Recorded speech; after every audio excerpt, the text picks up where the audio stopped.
Hold on. There it is. There you go. I don't know what the hell it is. Kind of. It's not that great. It's, I don't know. There's got to be a better one than that. No! Use the one where he's got the two golden guns from Face Off. You got that picture? Let's see. That's the best part of the movie. Background. Two golden guns. This one. It's the only one I have. I only got a couple screenshots from this movie.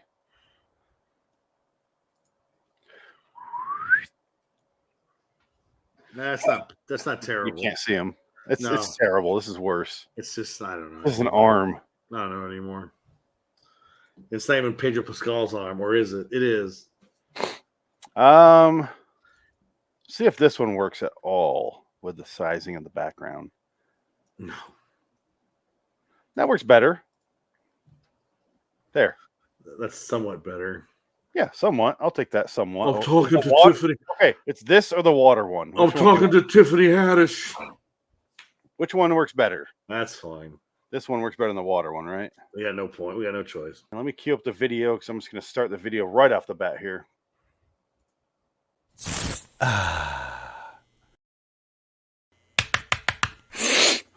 Yeah. Hello, citizens. Welcome to B-Movie Battle, episode 64, Nick Cage Cast 42 for the unbearable weight of massive talent from 2022. I am, unfortunately, Phoenix West. Yeah, this is a brand new film. The first Nick Cage movie I've seen in the theater since Matchstick Men, I believe. That's a long stretch. That was like 2003, I want to say. It was 2003. That was 19 years ago. That's a good movie. Matchstick Men. It's a very good movie. Not great, but good. It's very good. It's a very good movie. Solid movie. Sam Rockwell. Yep. You got that one girl who's in it who disappeared forever. She disappeared, and you don't know what the hell she's in. And then, she was in that Sam Raimi movie, and she never was seen again. And I haven't seen the movie since the theater, so I've only seen it once. Oh, I remember he had a weird tick, and Sam Rockwell was the bad guy. He had every kind of anxiety in the book because it was the guilt he had from being a con man, and that's what we find out, and that's why it's a nice morality tale. And Sam Rockwell fucks him over. Yes. Something about a plant. Literally a plant. No. Okay. Nope. I thought he hid something in a plant at one point. No, there was he had a dog. He has a dog that he puts his money in. A tiny little dog. A tiny little bulldog that he puts his money in, and he took it out and gives it to him, and all that money is gone. And Nick Cage throughout the movie is slowly falling in love with a checkout girl. At the end of the movie, he's working at a rug store. Oh, okay. It's great. It's a good movie. We have yet to discuss the movie on the show. Oh, that movie. Yeah, we will eventually. But, so this is the first episode we've done in a while. Our last one was, I don't even remember. Kiss of Death. Yes, Kiss of Death. Kiss of Death. This is far superior to Kiss of Death. I do have some questions because this is the first Nick Cage movie I remember seeing trailers for in a very long time. Well, this is the meta Nick Cage, N-I-C-K Nick Cage movie. The N-I-C is a different. Yes. So, again. I've been saying all week, I have a date with my wife to go see Nikki. Date with Nikki C, I've been saying. It's good stuff. That's how I'm calling Nick Cage from now on, Nikki C. But would you say like, was this too meta or not enough meta? It was exactly as meta as I expected. Okay. The problem is Nick Cage is already in a movie that's perfectly meta. That's what ruins this movie a little bit for me. Zandalay. Yes, and adaptation. Yes. Adaptation is perfectly meta. Crafted. Yes. It's like a little sculpture inside of a matchstick. Like someone doing there and like with a fucking like jeweler's loop and was like, and they crafted this perfectly meta thing. And this is like a big, broad meta comedy for the theater. An adaptation is my favorite Nick Cage movie. I've never shied away from saying that. It's a little junior version of that. It's like the Junior Whopper. It's like a little oh, it's cute. But it has the This exact same twist, which is spoiler alerts if you haven't seen it, obviously. But it's the exact same twist. He ends up writing the movie that they're in with Pedro Pascal, and I called that the second they started talking about a script. I'm like, well, sure, yeah, movie. Absolutely. And did you call the moment where he goes, Nick, you get inside that room, Nick. You gotta get inside that room. And he goes, I need to see inside this room. Are you sure, Nick? If you see what's inside this room, we may not be friends anymore. I actually didn't. You didn't? I knew, right? I was like, oh, it's going to be a shrine. It'd be hilarious if it's a shrine to Nick Cage. And the best part of that scene is he's got your pillow in there. That pillow makes an appearance. How dare he it's so have great. this pillow? That was the funniest shit. I died in the theater. I think I was the only person laughing at that because nobody got it. Oh, me and my wife. Okay, we went and saw the movie. She started laughing a few seconds before I did because she was kind of guessing where it was going. I was like, I don't know. I was waiting to see, like, because I was invested in the storyline apparently. But the second they opened the door and they showed a corner of the poster, I was like, oh, it's this shrine. Like I knew before they revealed it. Right. Because I saw I'm like, I have a really good memory for posters. But I saw the National Treasure poster and I'm like, okay. Yeah. But he walks in, he goes, this is creepy. This to the poster. Dick. Yeah. And Pedro Pascal walks over. It's not creepy. Yeah, exactly. Yeah. It was great. I loved it. That was probably my favorite part of the movie. Is when he takes him into the shrine. Because I literally go, no, it's not my favorite part by far, but I literally go, that's the same pillow. And she goes, right? Because we were in the theater with the pillow. Yeah. I was holding it, going, ah, because I knew it. This is so meta. I had a feeling, and I think maybe I saw an image where they show his little room. I just didn't associate it in the moment that they showed the pillow, but I knew I had to bring the pillow. I didn't bring his mask, which I have, and that was also in the movie. In his giant, the recreated Castor Troy life-size figure. Who he goes, how much did that cost you? $6,000. And it was an awful. I'll give you $15,000 for right now. No. No, I cannot sell this. I love that Nick Cage goes, that's terrible. How much did you pay for that? I'll give you 15. Like he over doubles the price. Yeah. No, I cannot sell this, Nick. And again, they do the setup with the guns, which I thought, of course, they're going to set up and pay off the Chekhov's gun theory again with the two golden guns from Face Off, which was funny. I feel like I blew an opportunity to meet Nick Cage. Oh my god! Because do you remember I showed the guys in the chat a while ago? I think you were in there already. They were auctioning off everything in his little box there from Face Off. Oh shit! Yeah, I think you told me that. Yeah, and I was like, it's super. It literally was $6,000.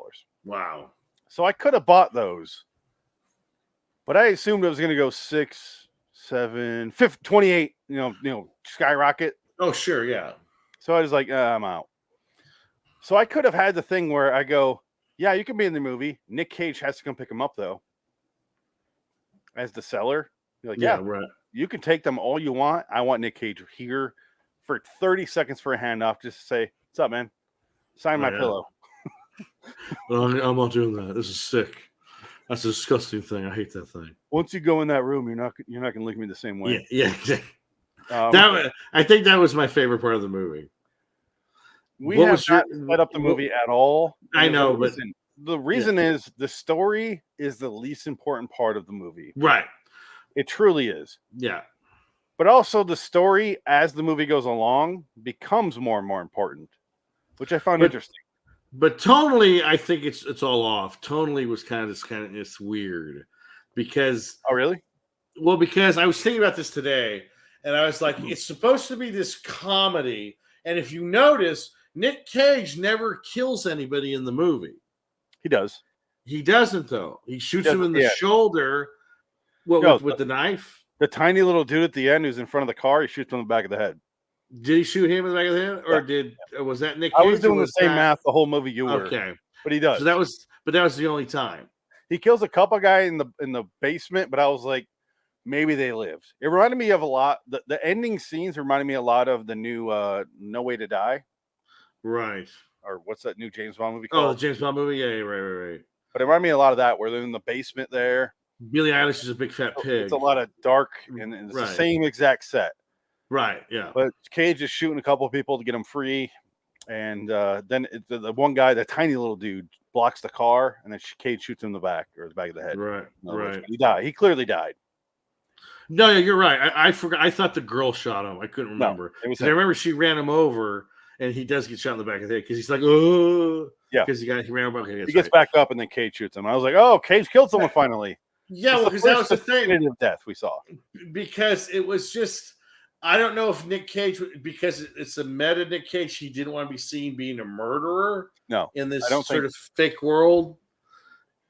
And I love the fact. Okay, there's so many things I want to say about this movie because it is very meta, and also it's a enjoyable movie, like really enjoyable movie. It was funny. I had a blast this whole time. It was fun. Like, it's not fantastic, but it is fun, which is all you wanted out of this movie. All you want is like a solid laugh. I want to laugh during the movie, watch it, and it's a Judd Apatow movie. Like, I want to laugh, and then there's some serious moments, and then it gets, I laugh again, and blah, blah, blah. Well, even the serious moments aren't serious. Yes, but they're making fun of him, and it's goofy. Yeah, the whole thing's just goofy. And that's the first part I want to get to is how actual meta it is, because I expected to be meta as far as Nick Cage referring to the fans, like Pedro Pascal, like, I'm Nick Cage, okay. And they didn't do that. They didn't give you that satisfaction of, he didn't tell him to go fuck off. He didn't tell him anything. He just played straight. You know, I feel like Nick Cage would be that way. Yes, I don't think Nick Cage is an asshole. Yeah, I think he's a nice dude. He can handle fans. Right now, I'm building a cake. So the base layer there, because there's certain levels I wanted to see. Would be in real life. What?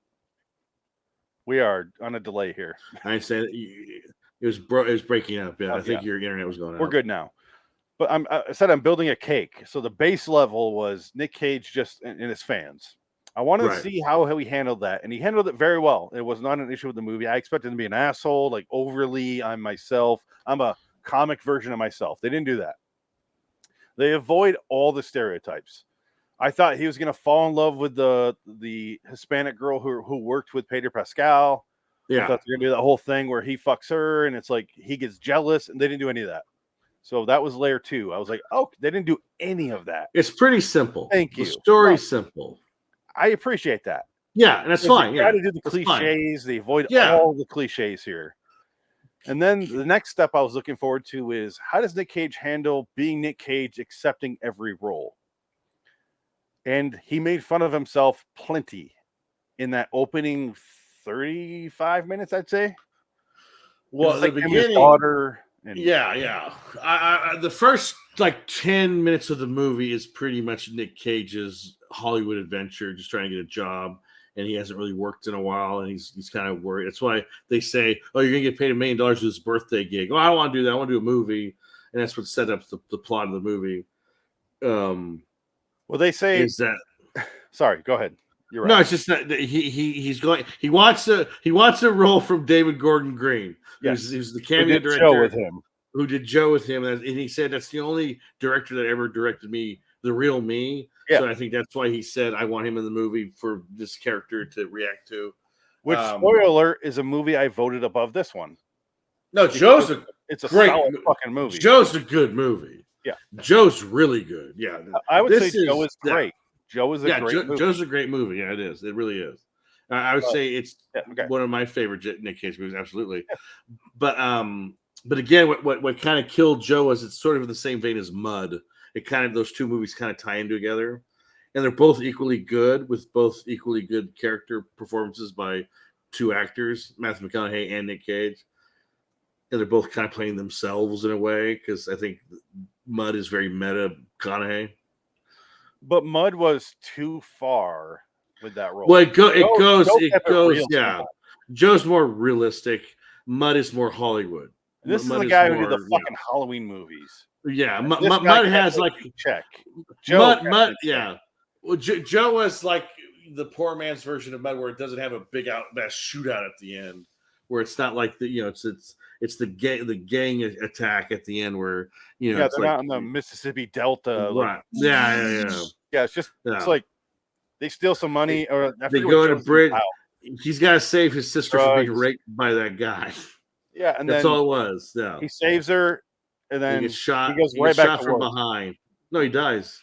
No, but the kid goes like, yeah. Yeah, he goes He to work dies for like another falls off guy. the bridge. He like Yeah, replaces yeah. his dad. It's like a really sweet movie. Yeah. The dad kills himself because he's like, I fucked up and I deserve to die. And he jumps off the bridge. Yeah, and And Taylor that Sheridan was realizes he's his new dad, pretty much. Like he should take advice from him, right. Yeah. and that was it. That's That the whole was it, movie. yeah. No, Like, oh, it's a you good actually movie. give a shit about me. Meanwhile, my parents don't, and that's Right, really all yeah. the movie is. Pretty much, yeah. It's simple as shit, and that's what I love. I love movies that are simple. Don't Right. overstay your welcome, and keep it. Don't go into the cliches territory. Yeah. That's what I fucking hate. But that Right. movie's like, there's no cliches involved. Right. It's Well, real. this one's cliched. Yeah. There is cliches in this one, but again, but that's the other thing I want to talk about. We'll get to it later. Tonally, this movie is kind of all over the place. It doesn't know if it wants to be a fall down funny comedy or dramatic, because there's that scene where the CIA agents get murdered.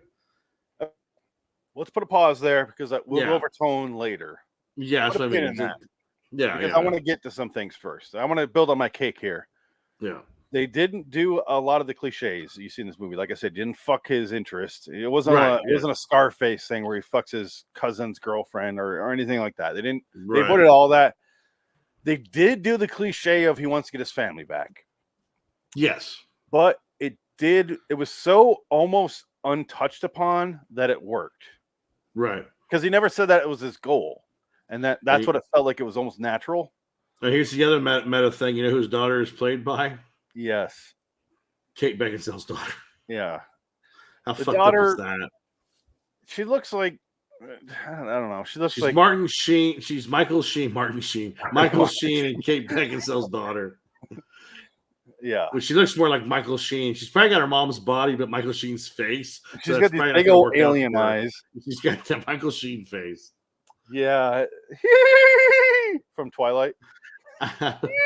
I'm a serial offender in sexual misconduct, but nobody knows. Is there a stories about that guy? Kate Beckinsale, though, she's pretty good, but she went with Pete Davidson, so she drops down like a lot of points. I think she drops up a couple points because I'm in Pete Davidson's wheelhouse. No, you're not. You're much prettier than Pete Davidson. I am. Exactly. I'm above. Pete Davidson's awful. People know his name. Awful monster. That's the only difference. Yeah, he's awful. No one likes that guy. I just don't. You must have a fucking 14-inch cock or something. I don't get it. He does, but does Kate Beckinsale seem like a person who cares about that? She doesn't to me. No, I think so. Kate Beckinsale is a fucking Martin Sheen sex addict. Seem like I did it too. No, Michael Sheen is like a Michael Sheen's like a predator. I've heard stories about Michael Sheen. I'm surprised he did not get me too'd. I'm like amazed. He is like quintessential rumorville. Like they'll shut down a project because he fucked something. Like, but I would look at when I was single, I would look at girls and go, all right, that's her ex-boyfriend, and that's her ex-boyfriend before that. There is no overlay with me. Yeah, I'm out. It's 2 6'3" black dudes. Yeah, exactly. Yeah. Okay, not even gonna try. Not even. No. I looked at her who she dated. Oh, he's a human being. I got no chance. I'm out. Oh, he existed. No, I'm good. She dated a real person. I'm out. I can't deal with it. But can he type? Fucking bitch. Show me your panty line. Kill me. Really weird specified fetishes you have. I want PL. Show me your VPL. I'll only go out with you if you have a tan line. And you have to have white nipple. Kevin's is a crow. Or sorry, Kevin has servo on MST3K. We always say like, "Ooh, VPL, visible panty line." Oh my god! Maybe time. Okay. What I wish this movie would have done though, I wish Ron Livingston would have been his agent, like in adaptation, instead of Sean Patrick Harris, whatever his name is. Say adaptation one more fucking time. I'm gonna lose my goddamn mind. Adaptation. Adaption. It The happens. problem is it works both ways, and that's the Yeah. point. Yeah. That's why Spike Jonze is the fucking smartest filmmaker alive. Because Stanley Kubrick's dead, but that's why he's the smartest filmmaker alive. Yeah. Adaptation, both work. Yeah. So you're not wrong. I should No, give you but that. I should give you that. Phonetically speaking, yes. Yes. But It's that with a period. Yeah, exactly. It's like sometimes I'll say Arabic, but then I'll say Arabic. Sometimes I get Arabic and Arabic, and I was like, oh fuck, it's Arabic. And I always say Arabic. It's just I don't know what it is. Arabia beans. You're thinking of that? Some words I have to say incorrectly first, and I'll say it correctly. There's definitely some words I can't think of the top of my head here, but yeah. It's just a tick. It's a tick I have. I don't know what it is. You're matchstick man now. Piss blood. You ever beaten us? How would you piss blood? Oh, I have that. I was hoping they'd have a Zandalay reference, but it never happened. It came close, but it didn't happen. Okay. While we're on the subject, and we are all over the place, I realize, and that's going to happen throughout this whole episode. Of course. I wanted more Face-Off references because I kept hearing how closely knitted this was to Face-Off. Yes. There's like 2. Well, I guess originally Nick Cage, when they pitched this idea to him, he wanted to play the fan. He wanted to play. I love this. I saw this too. Yeah, he said it would be more interesting if he played the character that was in love with Nick Cage, because it just would be kind of funny how meta that would be if he could play the fan, and someone else would play Nick Cage. I thought that was kind of interesting, but I don't know how you pull that off. See, I interpreted that story differently than you did, apparently. Because the way I saw it was he wanted a lot of those same character things with his character. Right. I didn't read it like he wanted to actually take over the role. I read it as he wanted a lot of the same moments to be his. Oh, no, I think he wanted to be that part. I would not put that past him, but that's the way I read that. Right. Because originally... Yeah, it wasn't supposed to be Pedro Pascal. It was supposed to be Dan Stevens, which that is interesting. A couple things I want to say here. Yeah. First, when Nick Cage heard Pedro Pascal's taking over, he goes, "All right, never mind," because the man respected the fact that Pedro Pascal's fucking amazing. Yeah, I love Pedro. Pedro Pascal stole this movie away from Nick Cage. Oh, absolutely. Yeah, he's by far the best part of the movie. Oh yeah, absolutely. Yeah, the man is phenomenal in this movie. Yeah, I love every time they show his face and his reactions, I started laughing. Great. So he's awesome. Yeah, I love Pedro. Yeah. He's just smiling at Nick Cage, and he doesn't. The other stereotype I love that they avoided, while going back to the stereotypes they avoid, he wasn't the over. Remember that time he didn't do any of that. He shut his mouth. He wasn't Chris Farley from SNL. Remember that time he didn't do any of that, and I was like, thank you. Because if this was anyone else and they did this script, it would be like that time you were in this. Right. He only brought up another movie he did when he talks about Guardian Tess. But that was funny. And that made me laugh. Because it was funny because it ties in his dad. He's doing it's a character moment where he's talking about it is expository, and you're setting up his character. And he says, "We never got along on anything except for one thing: guarding tests." When you were watching Shirley that was funny. Yeah. That was funny. Yeah, but it's natural in the conversation. Right, it works. I feel like if anyone else did this movie, they would go, shoot him like you did in Con Air, or they would have to reference 1,000 movies a minute. And I feel like if I were to do this script, I feel like I would be guilty of that. Because I'm too big of a fan, and I would know all of the, and it's so hard to keep yourself from doing that. So I'm really glad they didn't. Only when they go inside his little weird shrine does he go from The Rock when he has the beads, right?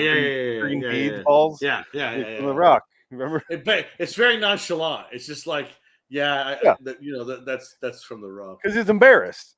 I know. Because Pedro Pascal's a great fucking actor, and he doesn't go like, "Oh, from the Rock." You remember when you and Sean Connery? He doesn't do any of that. Just from The Rock, and he moves on to the pillow. Well, I think he's like, it's not creepy. He's smart enough to know playing it straight is the funny. That's why it's funny. That's why it works because you play it straight. Subtle is what makes that scene. Yeah. because he goes, Cage himself is not playing, because what normally would happen is Cage is playing a straight man, and Right. and Pedro Pascal. This is how every other writer in the world would do this. Pedro Pascal is the wacky character. Cage is a straight man. Right. That's how everyone would write that scene. Right. Pedro Pascal is being the crazy, loony, obsessed stalker. Yeah. But what they did was they reversed that. Pedro Pascal is the straight man. He's going, no, it's not creepy. And he puts his pillow back. And then Nick Cage is like, how much did you pay for this? It looks terrible. He's playing the wacky guy, and that is what makes this movie like a raise, like an octave above where it would normally be. Right.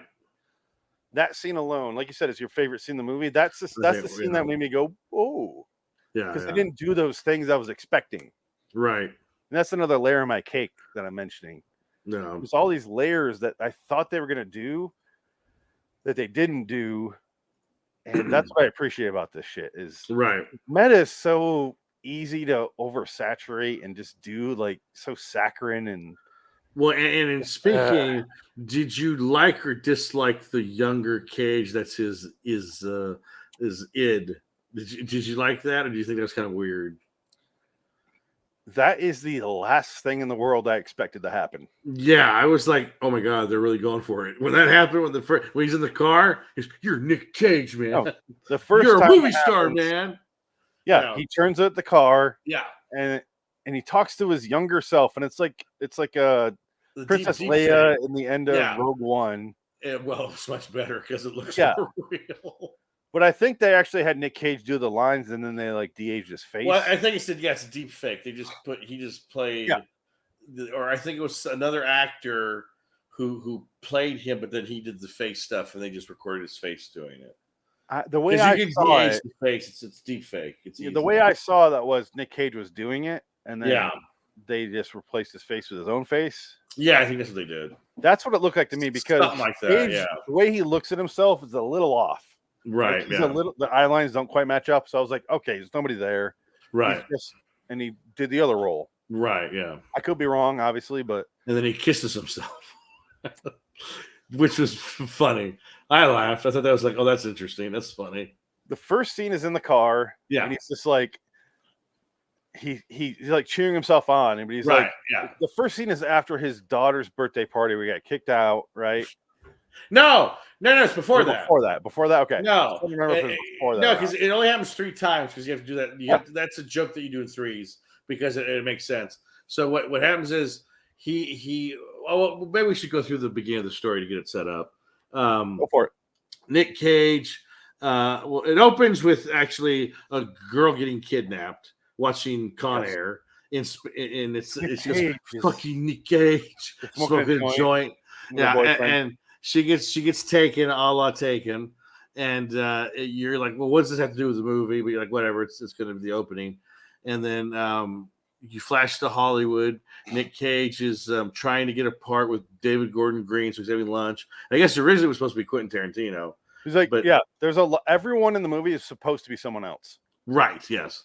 Tarantino was supposed to have a role, like you said. And Tiffany Haddish replaced someone else. Ike Barinholtz replaced someone else. Right. Everyone replaced someone else. Yeah, and Dan you Stevens know what? was replaced by Pedro Fucking Pascal. worked out. Well, something must have happened. Maybe it was because what happened. So what basically happens is Neil Patrick Harris is his agent. He goes to see his agent, and I guess Neil Patrick Harris said Nick Cage, when he has his shirt off in the steam room, his tattoos are all covered with paint. Because in the movie version, real Nick Cage doesn't have tattoos, but the real Nick Cage has tattoos. Yeah, that was the thing. And I guess he said the reason why he wanted to cover it because he goes, this Nick Cage hasn't been married so many times. That's why he wanted to get the tattoos covered because they're all his ex-wife's names. Briefly touch on that, and then we'll get back to what you're doing. It is a movie version of Nick Cage, which is both way too wacky and crazy, and then Nick Cage, who in real life, who's also crazy, but he's been married way more, and he's less stable than in the movie. Yes. But he does make fun of himself by the fact that he quotes way too many like philosophers and stuff. Yes. Because Nick Cage interviews are infuriating because the man talks like that in real life. I'm the kid. I'm the California I was kid like, ski. Nietzsche said that, and he's like, he just quotes Nietzsche said, and he's one of those guys that just like, Right. he's read because he's had a lot of free time. Yeah. And that's him in real life. And that's him in this movie. He makes fun of himself for real. It's And not then just him making fun of him like his movie version. He makes fun of himself for real. And then he has his ex-Irish wife. His Yeah. Irish ex-wife, who's funny. I did enjoy her character. Because she's just like, get the fuck out of here. She just couldn't stand him anymore. And she's not afraid to tell him to go fuck off and get out. I also love the fact that before this movie was the Elvis trailer. I missed the trailers because I got there late. Oh, I wish I did because they revealed way too much about Doctor Strange and the multiverse of horror or whatever it's called. Oh, really? But they played Elvis, and I'm like, this movie looks terrible. I guess you're saying Oscar movie, that one. Really? Watch the trailer when we're done. It looks fucking awful. Hey man, what's going on? By the way, next week. Oh, we gotta watch Elvis. No, 3 weeks from now we're doing Elvis. Oh, thank God, we got 3 weeks to watch. John Carpenter's. Shit, I gotta dust that one off. But that looks better than this one on Amazon. This one it's Baz Luhrmann, first of all. Well, that's the thing. Yeah, I know that. It looks like someone doing an SNL impression of Elvis. Like, oh, come on, honey. Like, you told us that this the whole movie. No. Like, that was an Elvis shtick. But he's like, come on, Priscilla, let's go down to... It's like, oh, my God. Hey, hound dog. Yeah. I ain't know about a hound dog. Let's go down to the Steak and Shake and get ourselves some, get shake. Oh, well, we're something to eat, man. Come on. Give us some Yeah, like, rolls, it covers his whole life because it shows the Vegas parts. And I'm like, I do like Moulin Rouge. It's a fine movie. It's not great. Yeah. It's fine. Yeah. I didn't like the DiCaprio bullshit. Great Gatsby. Great Gatsby was a little too far for me. It looked terrible. Australia, I never saw. That's another one of those like, what? Nope. Baz Luhrmann, so 50-50 in my mind. Right. This looks terrible. I was watching this trailer being like, it seriously felt like an SNL skit. Like, it felt like it was making fun of what would you do if there's an Elvis movie. And I'm like, Walk Hard, the Dewey Cox story. That's what that looks like. Yeah. Oh, God. Is this what going to have, like every other Baz Luhrmann movie has 55 cuts in 10 seconds? Where you're just like, oh, I have a seizure. Jesus Christ. Baz Luhrmann did Taken 3 or Taken 2, whatever that's in. Taken 3. Taken 3 is the worst.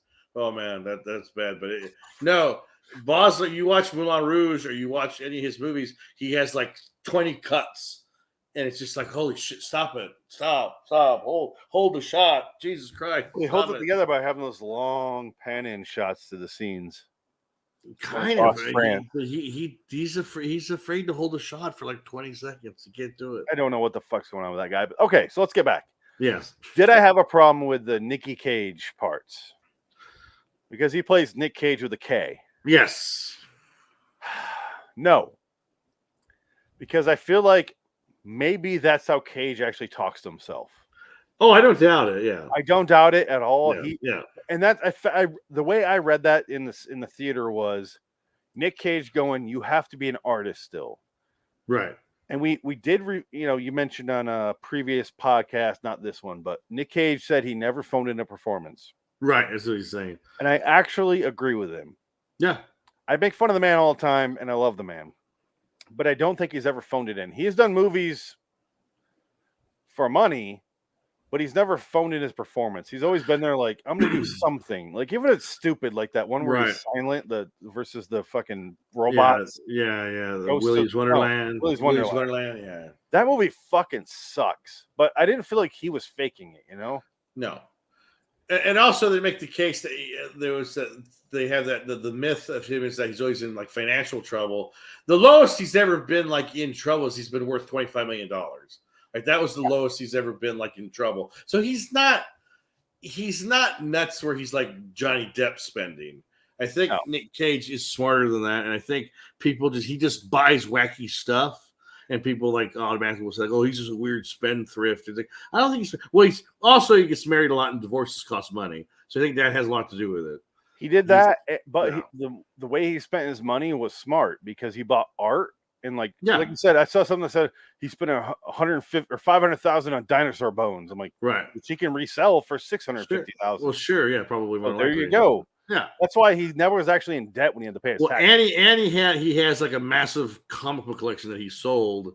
Yeah. For like millions of dollars. Like he had like Spider-Man #1. All the he had one of he had a bunch of comic book collections ever. And I think he still has some of it. Like he's not. He still collect. I'm sure he still probably bought them back when the price went down. He probably came back and bought them again. I don't think he's an idiot. He's not an idiot.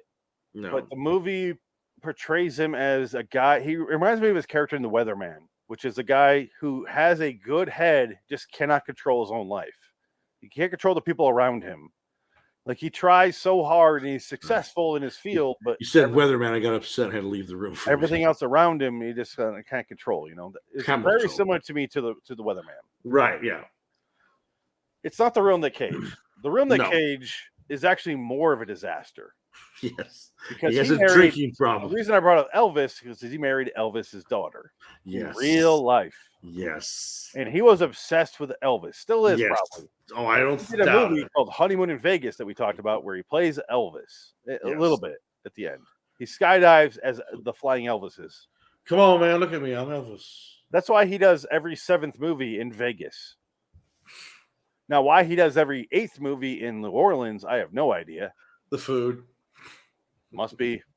And then, no, it's the food or the restaurant. He's always marrying a waitress. He always hooks up with a waitress. He's been doing the last 5 marriages, I think, were all waitresses. No, this woman was a makeup artist. I thought she was a waitress. No, in the movie, it's a makeup artist. Yeah, she did his last actual marriage. Was a waitress. Yeah. He had Patricia Arquette. Yes. He had first Lisa before Marie. that was Lisa Marie. Lisa Marie Presley. Yeah. And then Patricia Arquette. And then he had another woman, I don't know. And then he had that Asian woman who I think he's married to now. So 4? I know in the 80s I think he was married to somebody else too. I think he's been married a few times, about at least 6 times. Let's take a guess. Let's find out. How many times has Nick Cage, the real Nick Cage, has been married? Patricia Arquette, 95 to 2000. What's this say? 2001. Lisa Marie Presley, 2002 to 2004. Here's the Asian girl, 2004 through 2016. Okay. Erica Koki, I think that was the that's the new one. No. That was a 20-day one. Oh, he just got married again to Riko Shibata. There you go. And that's the current one. That was another waitress. I think the last 3 were waitresses. I don't blame him. No, well, why not? I'm sure he deals with it. He sees how actresses are. He's like, I can't deal with them crazy bitches. He dated 2 people in their fucking primes. Yes, that's what I'm going to say. Yeah. Right. What do you want? Beyond that, you're like, fuck it. I'm done. I get it. I'm not defending the man. I'm just saying I would do the exact same thing. And I'm sure in the 80s he was like having a wonderful time. And I'm hoping Alexander Daddario is listening and she's like, you know what? She's right. Let's find a podcaster with semi-good looks. She got married, so I think she's engaged to somebody. Why don't you fuck off, Dick? Why don't you fuck Hey, off? I got to deal with it too, okay? I can't sleep at night. I can sleep. I can sleep. Whoa! True Detective. Season 1, episode 8. I don't know if that's the right number. 35 minutes, 42 seconds.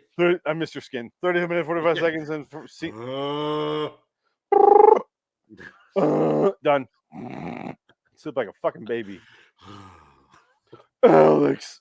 Just like your Nick Cage intro.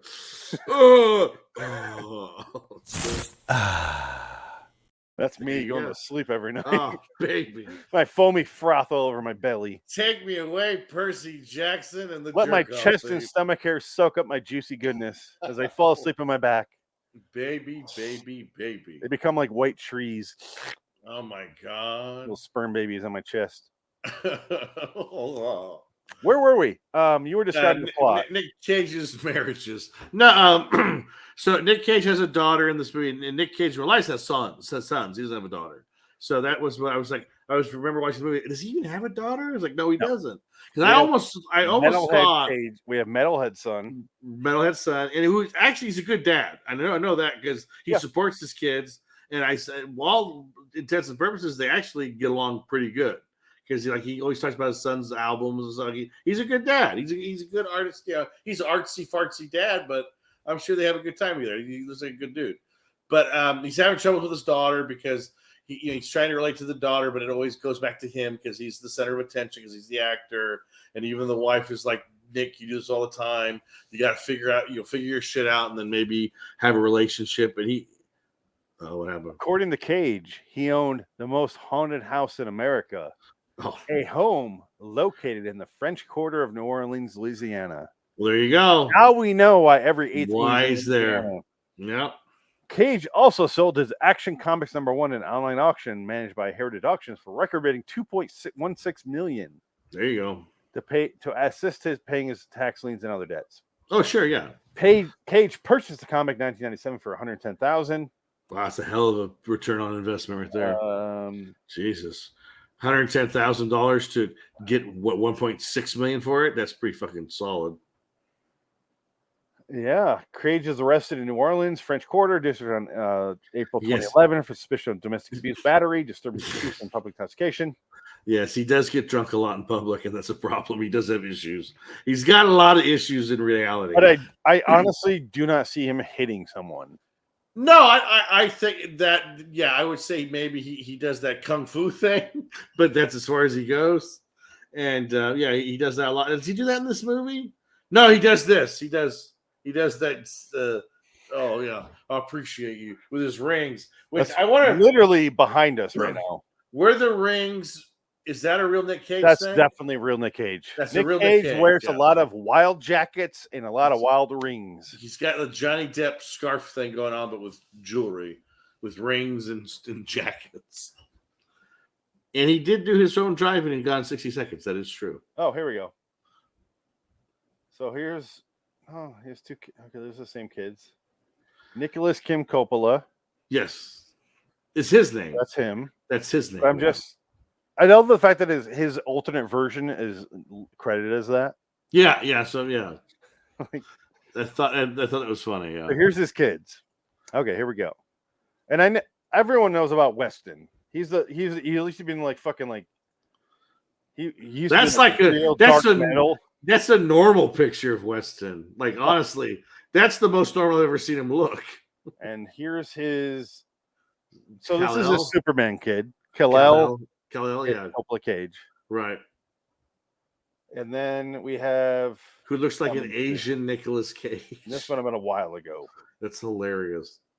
This is 2021. The City of Angels actor and his wife. That's what we're going off here. That's hilarious. All right, so yeah, there we go. So I only know he has two kids, those two.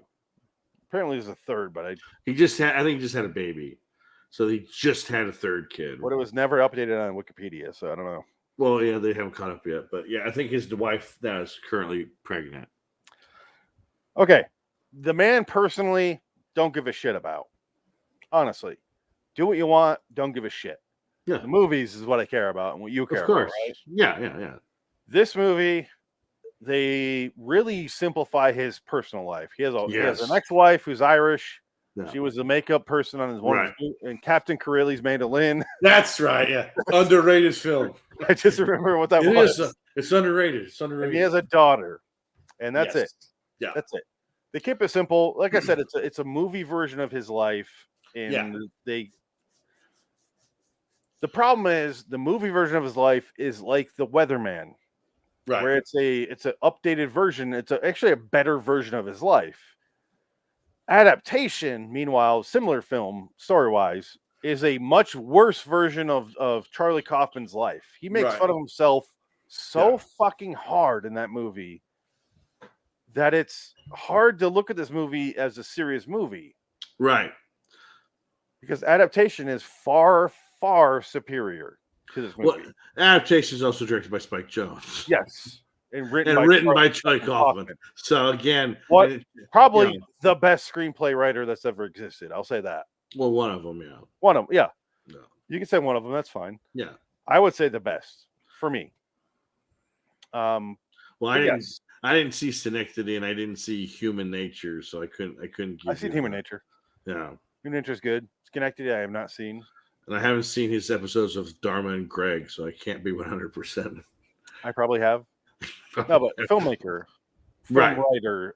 I he did so many movies in a row that I just fucking love, and during a time that I was really growing up in film. So yes. So he's up there. He's in my favorite. He's my top spot for writers.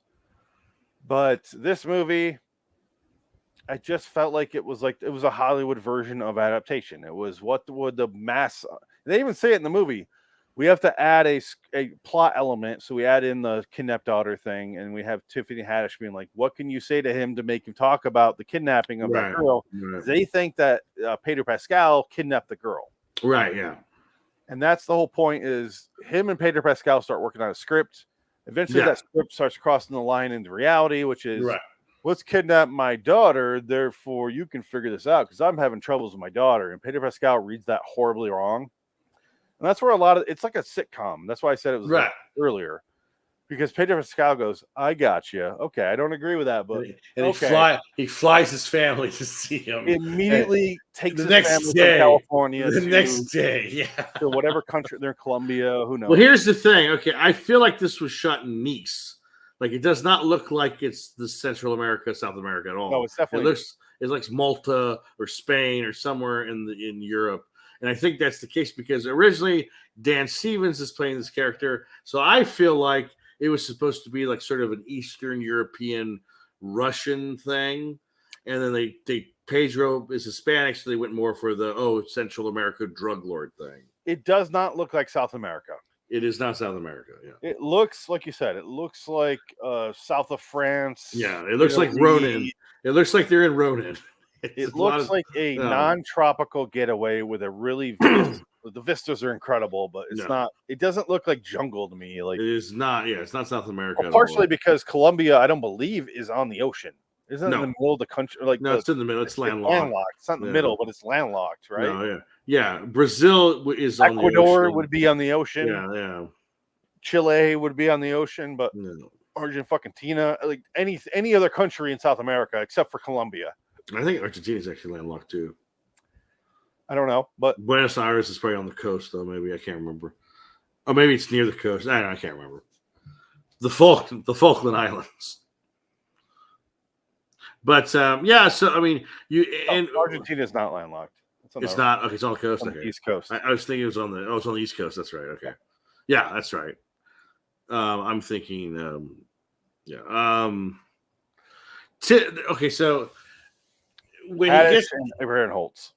Yes, he's in one scene, and I guess he was only there for 1 day or 2 days because he doesn't show up again. He's in 3 scenes. He dies off screen, and his body's there, but you never see his face. It's not him. It's not him, obviously. And I'm just like, all I could think about was the fact that that's not like. Did he leave this? Like, did something happen? They ran out of money, and they had he had just 2 days to do anything, and that was it. What the fuck would Ike Barinholtz be doing that was more important than this? I don't know. Mad TV's been off the air for 20 years. Maybe he's doing Suicide Squad 2. Oh, he wasn't in that. He was in that actually fairly decent movie called The Hunt from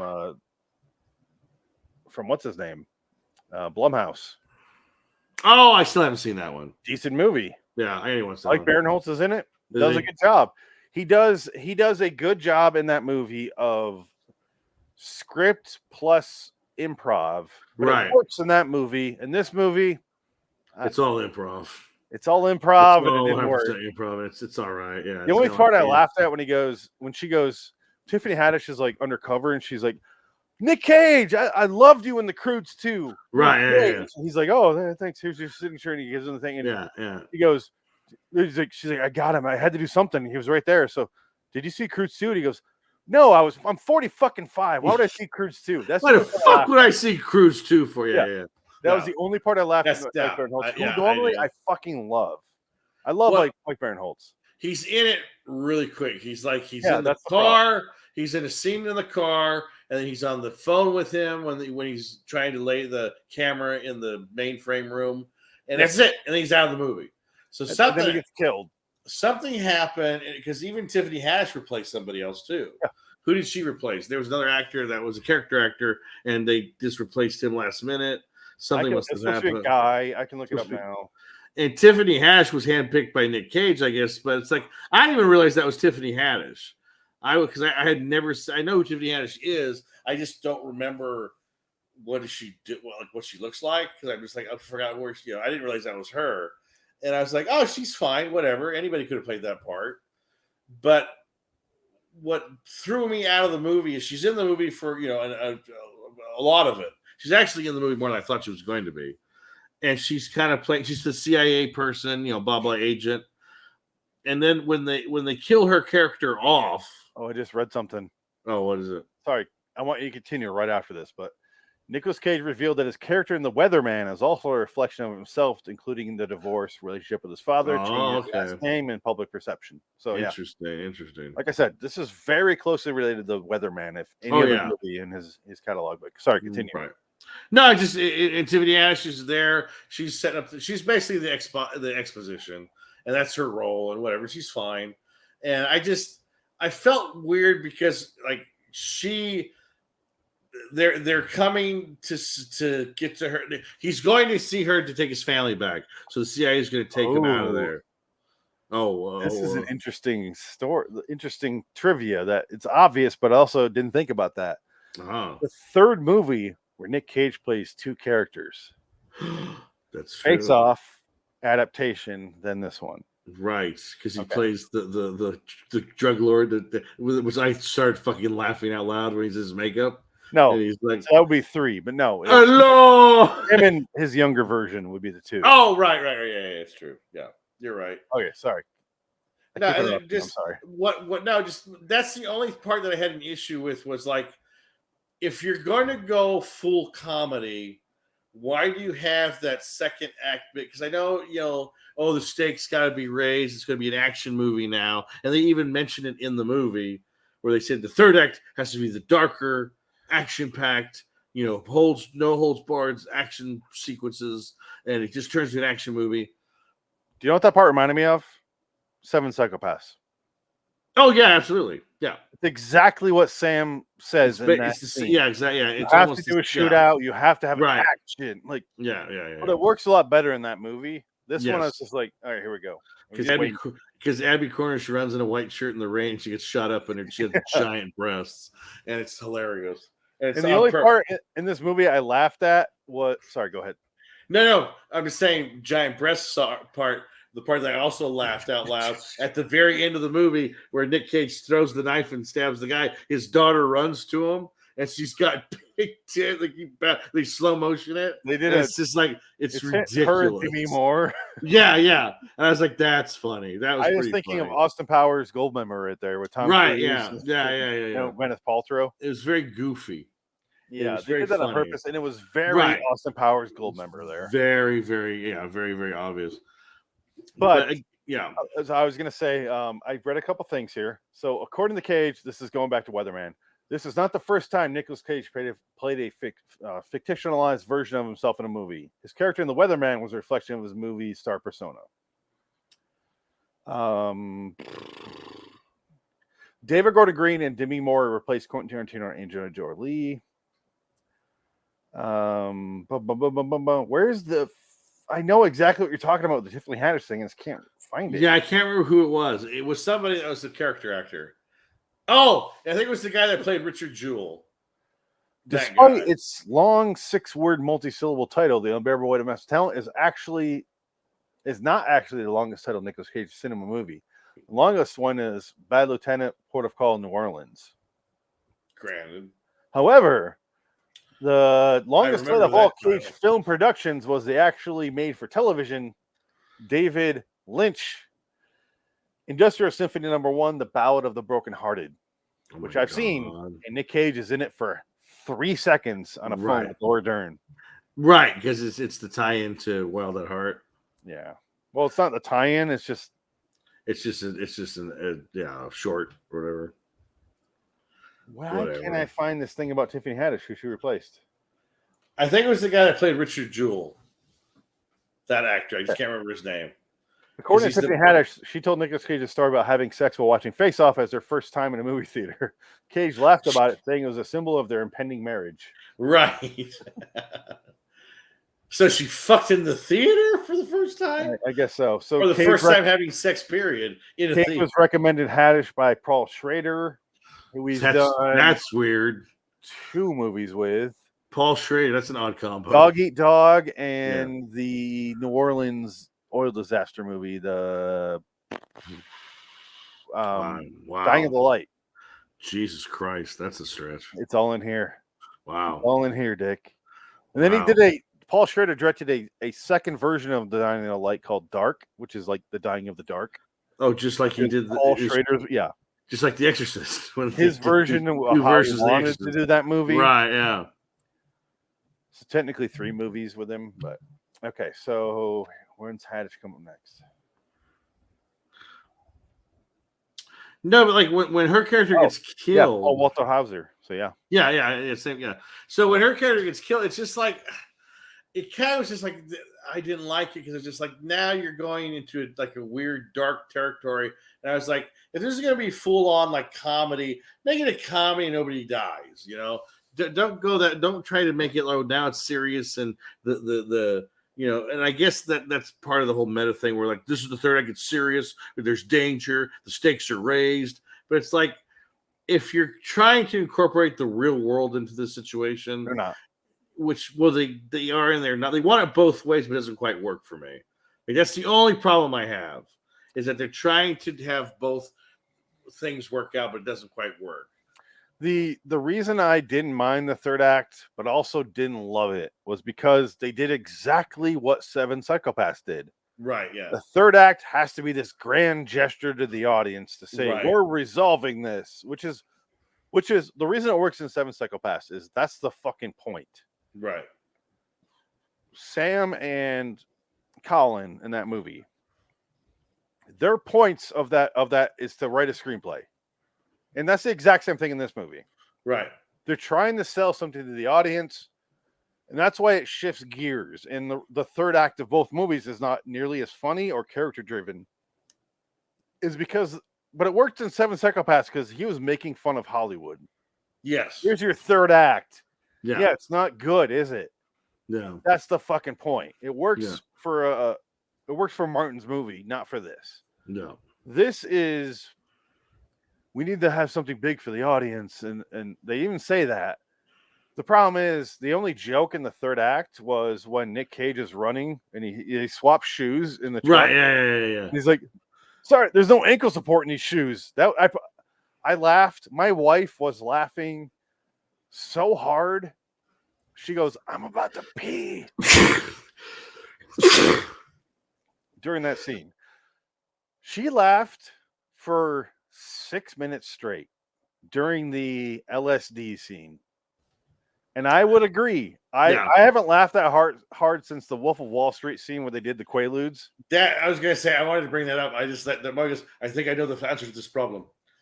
We have to take LSD. Yeah, and Nick Cage, like, oh, fuck it. He says, "Fuck it." He takes it, and he just.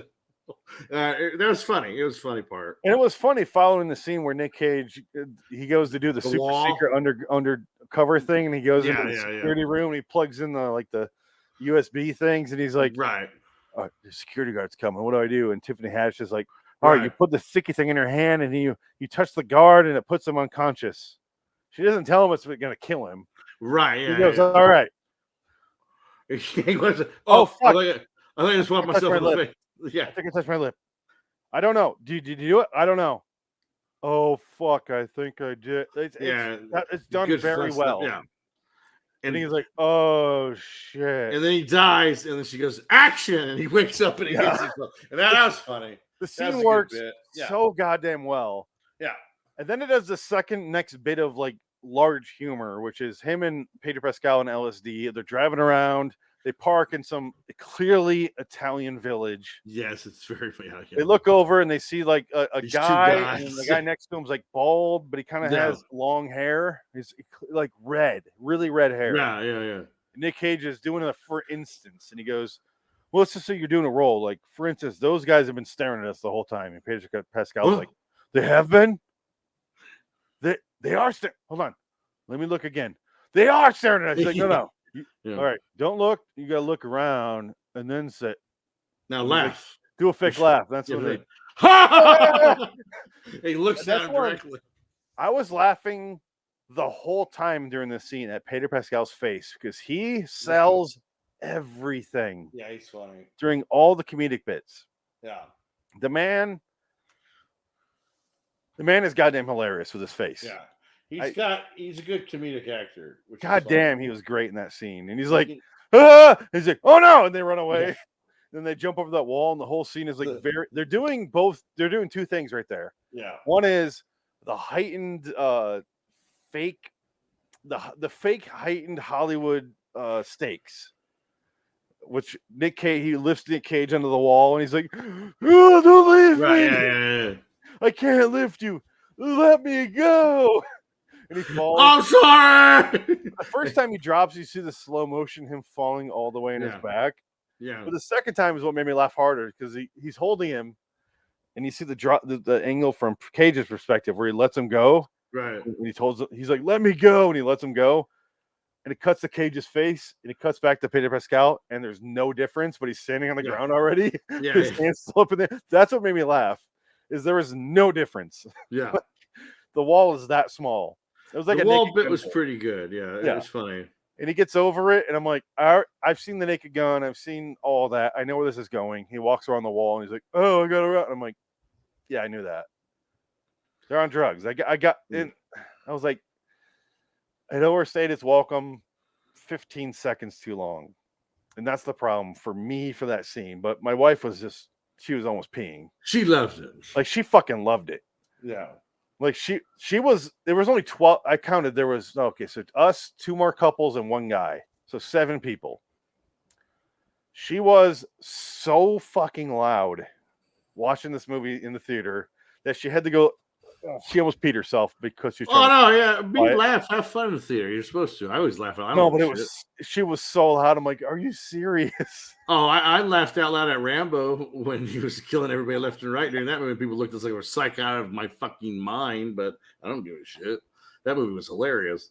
Rambo: Last Blood is the funniest fucking movie ever. That movie's ridiculous. Yeah. That's the movie where he shows up and just out of nowhere is like, that's the one where he goes to Mexico. Yeah, and it's like the surrogate daughter dies. And he drives her the 800 miles north back to the border. How did he get to customs? Is beyond me with a dead body. Oh, he drove around it. Remember, he drove around it. Remember, he cut the wire. I just picture him killing people. Oh no, it's just so fucking great. He built all these underground tunnels in Texas. Because only for them to show up, all die, and then he still has to go to Mexico to recover a dead body. Like, he still fails in that movie. Okay. I have all of those movies now, thanks to Adam. Very good. In 4K. Good. Yeah, it's all fantastic. So, yeah. Except the new one. Glory. He had that in HD. Oh, shit. Yeah. Just a Blu-ray. Yeah. But you know what this movie made me do, though? Was I hadn't done in months. Or in a year, I bought Fruit Loops. That one single. I love Fruit Loops. I love them. Okay. You eating the Fruit Loops? I'll talk about that. Yeah. So the whole time, Tiffany Haddish and Mike Barinholtz are representing like the CIA or whatever they're supposed to represent. They think that Pedro Pascal has kidnapped another guy's daughter who's running for election. The whole point of them kidnapping her is so he drops out of the race. Turns out Pedro Pascal, 3/4 of the way through the movie, did not kidnap her. His cousin is actually the one who's in charge. No. But because the cousin doesn't want to be, on the crosshairs on him, he has Pedro Pascal pretending like he's in the charge. And his cousin is not Riz Ahmed, who kind of looks like Riz Ahmed, but it's not. Yeah. The cousin was fine. I like the actor. He's fine. Yeah, he was there to do a job. What he was supposed to do. Yeah, it's fine. Did a solid job. Yeah. And but he threatens the cousin. He threatens Pedro Pascal over Fruit Loops. Right. Yeah. I love Fruit Loops. He makes him eat him. He's like, you either kill Cage. He's like, you What is it? What was the ultimatum there? No, I'm gonna I'm kill gonna kill Cage. you or you kill Cage. Yeah. That's what it was. Yeah. He's like, so one of you betrayed me because Right. he knows they all know the CIA is working with Cage. Right. There's a great scene where they all go out, and then Nick Cage and Pedro Pascal are driving out into the jungle, and they're just like each have their own guns because Cage snuck in and grabbed the 2 gold guns from Face Off from this weird shrine. And they're just like, that's when they trade shoes and they're running around. He's like, I'm so sorry I have to do this. He's like, wait, you're going to kill me? He's like, wait, you're going to kill me? They do a whole thing there. It was funny. Yeah. It was all great. And then they run away. And that's when you see there's no ankle support. I can't run. Yeah. He's like, what it basically is sent to what it would basically equate to a penny loafers. I can't fucking run in these. Yeah. Yes. And Pedro Pascal has a great scene right there where he goes, all right, I'll run out there and I have the keys to the Jeep. I'll run out and get the keys, drive around, grab you because my cousin's after us. Right. And Cage is like, no. I'll do it. I'll do it. And for some reason he takes on the lead. He's like, all right, I'm going to go. Grab me the keys. And he's like, oh, I'm going to go. And Pedro Pascal's like, well, if you're going, I'm not going to stay here by myself. I'm going to go with you. He's like in love with him. So he just changes his mind that he's going to go together. Like that was his ultimate plan. Like that felt like it felt like he was just leading this conversation to go with him anyway. Right. He has to do this little charade for no reason. Did he say you did your own running in some movie? What was it? He goes, they're talking about driving. You did your own driving and Gone in 60 Seconds. Yeah. That's true. Yeah. That's true. No. Yeah. He goes, you're the better driver. Yeah. You did all your driving because he said, yeah, that's true. That's true. Yeah. I'll go grab. And he's like, I'll go with you. And it's like, that was your plan the whole time. Yeah. Like, you know that just watching as an audience member, but neither character says that out loud. And that's the parts I love. When Pedro Pascal is just like, I will not leave you for a second, Cage. Right. The ending is the ending. Yeah, it's a typical, like, it basically, it reminded me of Bowfinger. There's a lot of Bowfinger in this movie, too. And it was like, I got you, sucker! That's the end.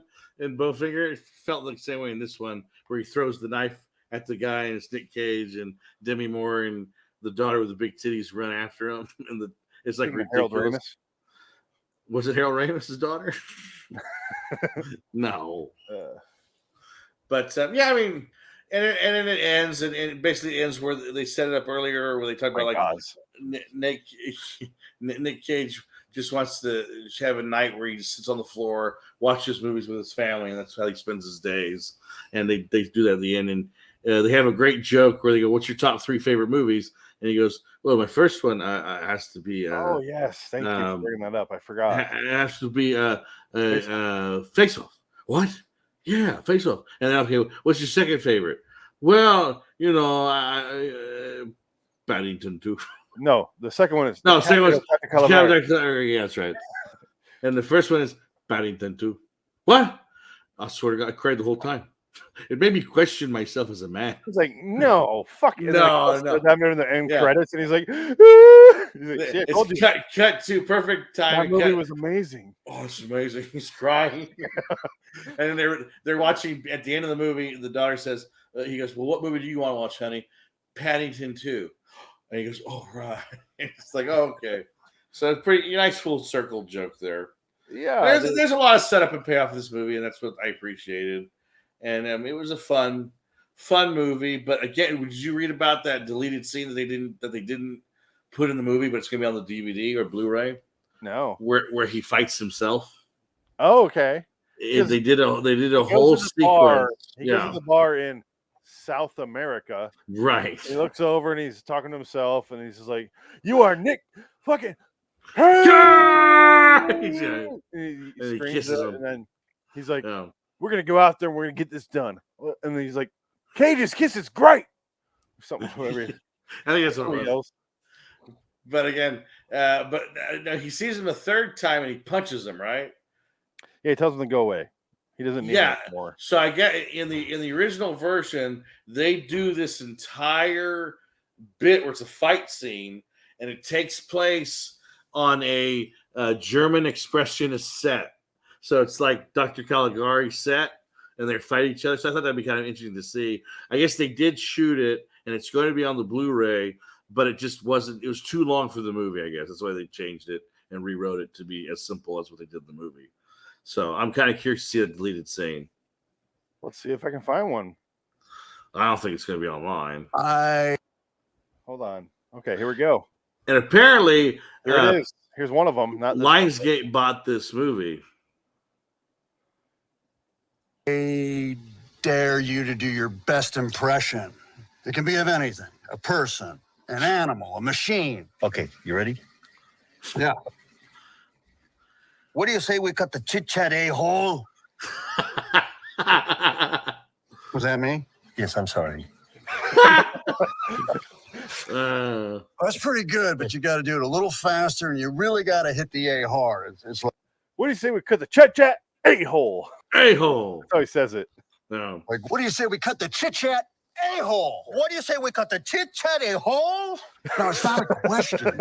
You're just giving an escaped convict unearned time with his daughter before the feds bust in, and there's 15 VX nerve gas missiles pointed directly at San Francisco. Do it again. What do you say we cut the chit-chat a-hole? What do you say we cut the chit-chat a-hole? What do you say we cut the chit-chat a-hole? Cut the chit-chat a-hole. We cut the chit-chat a-hole. Chit-chat a-hole. Chit-chat a-hole. A-hole. A-hole. A-hole. What do you say? What do you say? Come do there, Squirt Speed. Fuck, Harry. What do you say? What do you say? What?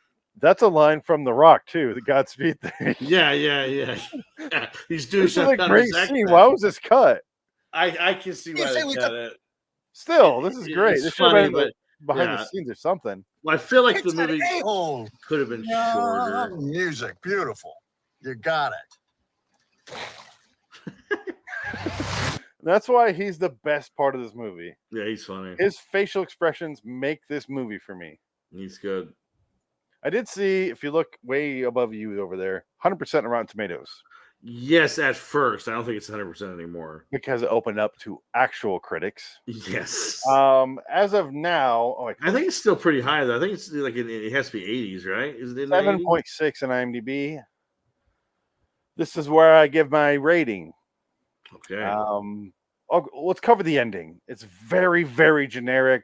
It's like it almost felt like a dream sequence, the way it works out. It's very much, it's very, very you have Pedro Pascal and him with his girl fight. Basically, she says, "I love you. I stay with you." Oh, really? And like, okay, and then they shoot the guys. But the thing is, I kind of wanted Pedro Pascal to have his ending with the cousin, and then Nick Cage is the one that does it, which is fine. But I kind of wanted the Pedro Pascal character to have closure with defeating his cousin. Yeah, and I felt like that would have been more interesting than having Nick Cage just at the embassy. He fights him, but then it cuts into the actual movie at the end of it on the premiere. And like I said, jump cuts to that. The very ending is Austin Powers 3. Yeah. Where it's literally it cuts to the movie version that they're doing. Yeah. Instead of Fat Bastard walking up being like Subway joke, which Mike Myers came up with apparently, they do a Pedro Pascal, and they made the movie that they were writing together, which is the movie you watch, which is why I was like, oh, I've already seen this in adaptation. Right. I've already seen this. So they do it, and Pedro Pascal is there, and I was like, I was thinking to myself, it feels like Pedro Pascal died. Right. Nick Cage is now imagining him instead of the younger version of Nick Cage. Right. Yeah. I was waiting for that, and it never happened. Right. And I was a little let down by that. Well, I'm glad he didn't die because I kind of like seeing him at the end. Which they're gonna come and they want to interview us for the screenplay. Yeah. You go handle that, Harvey. I'm gonna go home basically, and that's the full circle because they sent that a great shot of the water. I know. That's fine. It's very, very I'm going to peaceful. show my overlay here in a second. Very peaceful. It's good for the background I'm going to do. Very nice. So out of 10, what do you give this? It's a solid 7. Wow. Okay. I give it a 7. And that's what I gave it on IMDb. I think I gave it a solid 7. I gave it an 8. Yeah. I did enjoy it all the way through, and I laughed pretty fucking hard during some scenes. Yeah. It was very minimal when I did laugh, but it was a group like of 8 minutes where I was laughing like all the way through. Right. Because it was very roller coastery with the jokes. They But did a are good job you of setting it up, but the problem is the payoffs a lot of times didn't matter. Like when he finally gets the face-off right? guns, I was like, Yeah, yeah, yeah. I in knew my that was background coming. here, I was like, I knew he's that got the was pins. Okay. coming. Yeah, yeah, yeah. But Question is, are you going to buy this when it comes out on Blu-ray? I own all of them. Are you kidding me? Stupid question, I know. Yeah, 4K. Oh God! I Even though will. I have a 4K player. I will. But the Well, question is, where does this fall in my Cage rankings yes, interesting. and my Cage movie rankings? Which might be Yes, first. I don't remember which order. yeah. Let's see this. Boom! Wow. Okay. Quality of movie? No, over here. Yeah. This side, on my right. Wow. It is above Face Off. It's a better movie than Face Off. Yeah. Well, the question is, what do I rather watch? Right. I'd rather watch Face Off. I'd rather watch most of those movies over there, but then it's not a better movie than those. Right. So I did have to go. It's not better than, I have to get my hand here right. It's not better than Leaving Las Vegas. I can't say it is, but it is better than Lord of the War, Face Off, Spider-Man and the Spider-Verse, Mandy, The Rock. Right. So it's number 8 on my quality of movie. Okay. Higher over here on my quality of Cage because I thought he did a great job. I could not put him above Joe because in Joe, Yes. No, Joe. Yeah, Joe's solid. I put him above the Trust because over here I have the Trust higher in the quality of movie because I love the Trust. Which one's the Trust? You never saw it. It's him and Elijah Wood. It's the Paul Schrader movie? No, that was the two brothers who made a movie. Episode 1 of this show. But I was like, oh, that was a really good movie. Like, I think if you were to watch it, you'd be like, okay, yeah. Oh, okay. And I watched it and I was like, I loved it. I don't know. I expected the fucking worst and got a good movie. All right. But also, I love that movie. But I did like the quality of Cage more in this than the Trust. Yeah, I just felt like he did a really good job. He has technically 3 roles because he does his. There's a scene there where he does his makeup version of himself that you mentioned.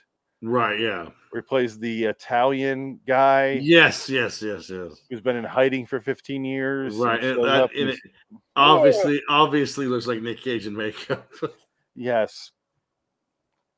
And this is the part where I love the fact that it's literally Nick Cage. Because the guy goes, you need to kill Nick Cage. Or I'll kill you. And he gets Nick Cage pulls a gun to him. He goes, "Oh, fucking Nick Cage, fucking Nick Cage." Yeah, that was just funny. like, yeah. oh, you got me. Yeah, it's a really funny ending at that part. That very specific line was very funny. Oh, fucking Nick Cage. He's just so defeated. Like, fucking actor. Like, yeah. You got me. God damn it. They didn't go too far with the cliche of reminded me of Team America, where actor is the best thing you could be. Right. That was a joke of that movie, but they didn't do that in this, which is just like, I'll do my acting performance. He doesn't. They play it really subtle for that part. Yeah, they do. So the joke works out better, actually. Yeah, I think so. Yeah, it's all kind of subdued, and again, it's like that's why I think I had the issue. I was like, if you're going to do this, you should do it full McGilla and just throw everything to the wind and go way broad. But they kind of did that in some spots and didn't do in other spots. And I was kind of like, okay, you gotta go balls out. That's why like that scene they cut out of the movie. I think that would have been better in the movie than out of the movie. But then again, it's kind of like they're kind of going real deep in the meta well, you know? The problem is they have this poster.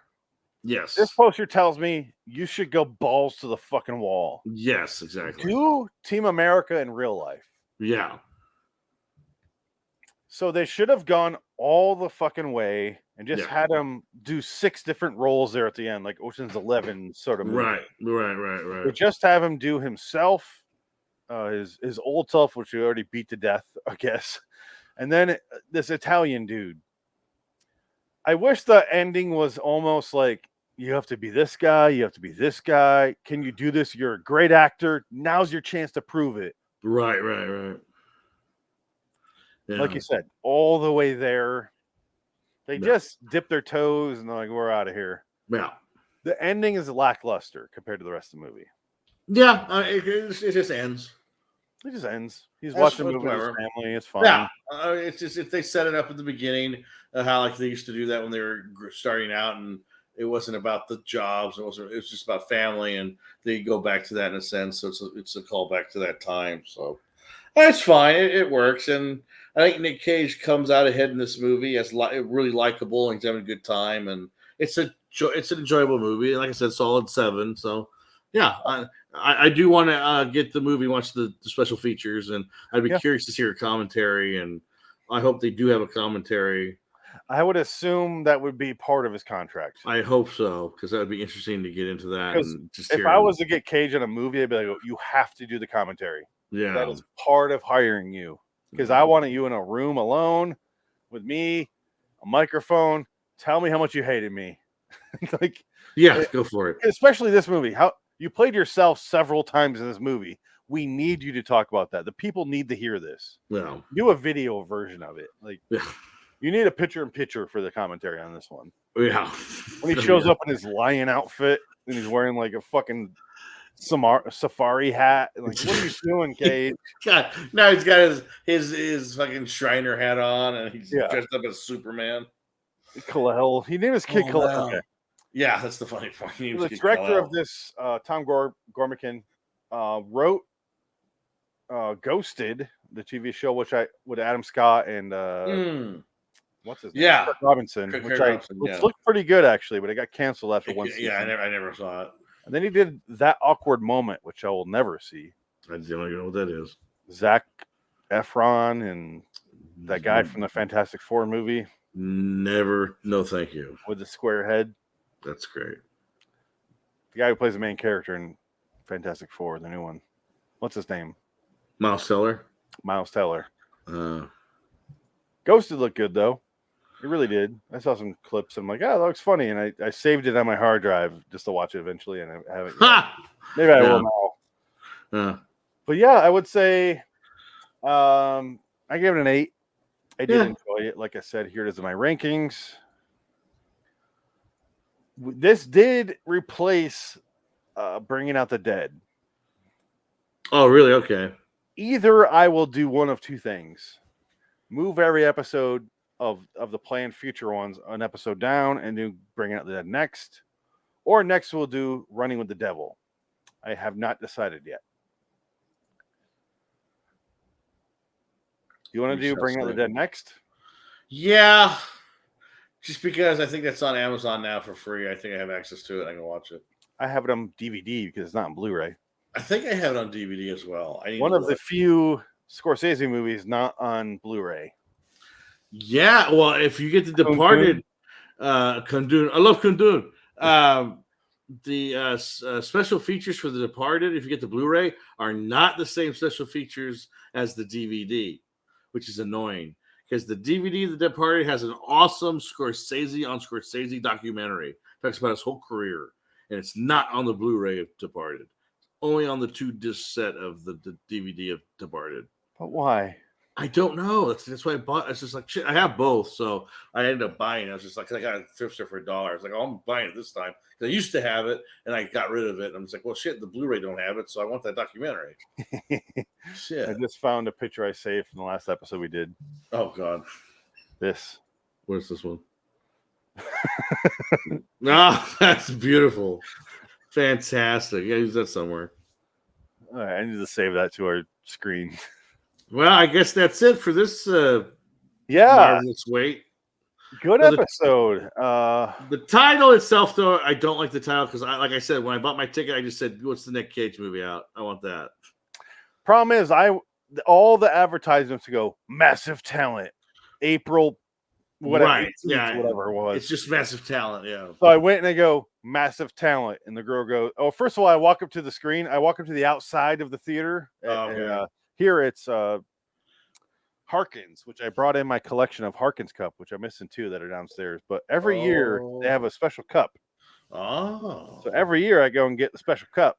Wow, look at that. And here's this year, which is some weird like blueprint, but that's boring. I have 2 more downstairs that are washing. But Harkins suck. I go there all the fucking time, and this year this is my first time. I haven't seen a movie since the last 2 movies were Frozen 2 and Jumanji 2.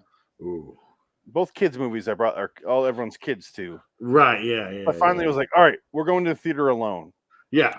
And I go up to the stand outside. You walk up to the ticket booth, and I go, you're closed. Okay. It says go inside. I had to go fucking inside. I go up to the computer. I'm like, boop, boop, boop. The little, first of all, the computer outside that you order the tickets from, closed. I have to go inside, and there's a little like inside one, and I go, the girl walks up, like fucking like teenage girl. I go, that must just be for you. She's like, yeah, that's our computer. Okay. And then she's like, oh, I'm like, 2 tickets to Massive Talent. She's like, huh? I don't see that. Yeah. The Unbearable. Was it Reaches of Massive Talent? The Unbearable Weight of Massive Talent. That's right. She's like, oh, yeah.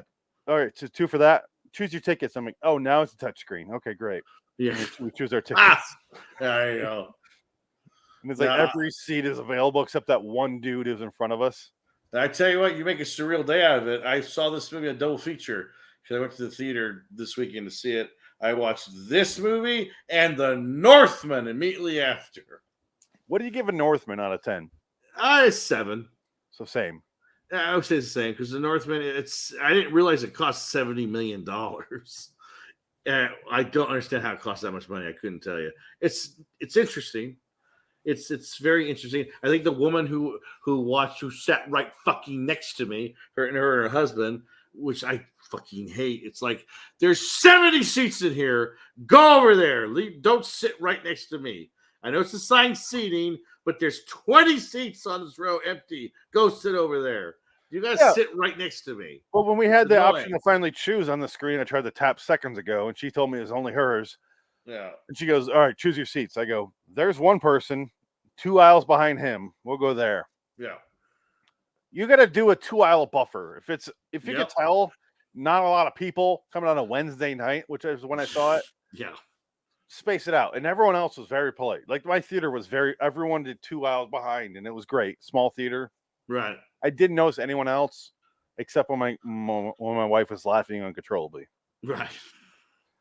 No, yeah, but that's just like you gotta be really, because it's the center of it's pretty much center, but it's like, dude, you could scoot over like 2 seats. Give me 2 seats at least. Why do you guys sit right next to me? It's just like, and you could see on the screen when you bought the ticket that someone's right there. Exactly what I was saying. Space. I saw that one guy and I go, you can put your feet up in that aisle, but he's sitting there. Let's go 2 back. Right. Yeah. Actually, I think we went 3 back. But I will say this. And they were fine. You're complaining that the description you're describing here, which is very redundant right there, but what you're describing is what I pray for. For me. Sit right next to you. Because I would put my hand on his thigh and I would wait to see what the fuck happened. What are you doing? Hey, man. I noticed you sat right next to me even though the whole theater's empty. I love you. And I would slowly move my hand over to his. Oh, sorry. I would play it. That would be my game the whole movie. Do that spider crawl with your fingers along his thigh. No, you got to you see him going to grab his drink. You got to, I'll grab it. Mine's on my left. I'm sorry. You. And he had his wife. And I knew immediately that they were average film goers because The Northman is not. They got fooled by the poster or the trailer because they did not know who Robert Eggers was. So they had no idea that this was going to be a stylized, very specific stylized film. And because like the Jurassic World trailer was on, she goes, I can't wait to see that one. Yeah. And I'm like, oh, you're in for a treat, my dear. You're about to enter Robert Eggers territory here. Couple questions. Oh, man. First of all, what other trailers did you see?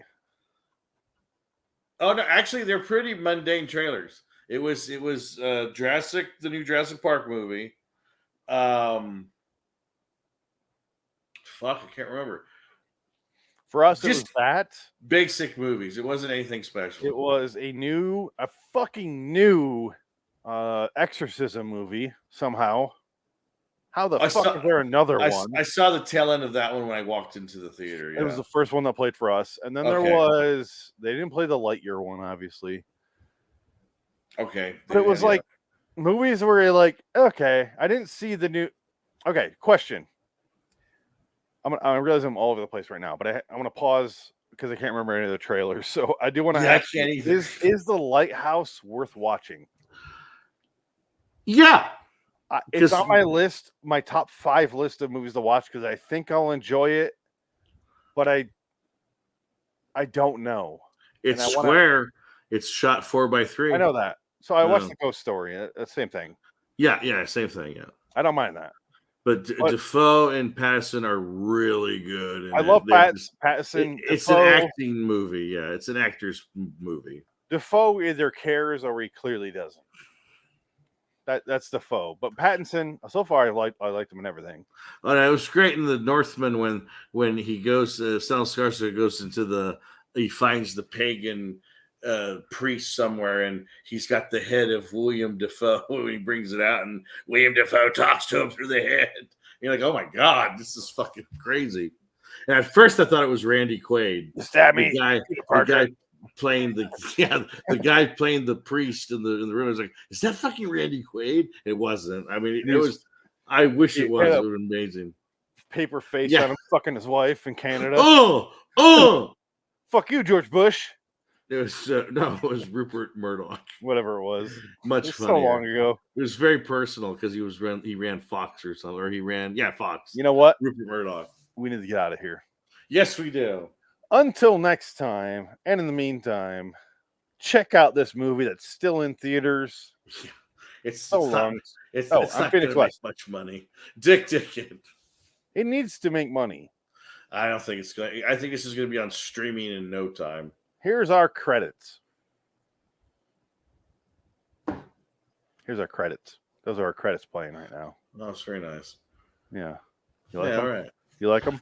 Yeah, it's better than the that shit. All right. Very good. Ending broadcast.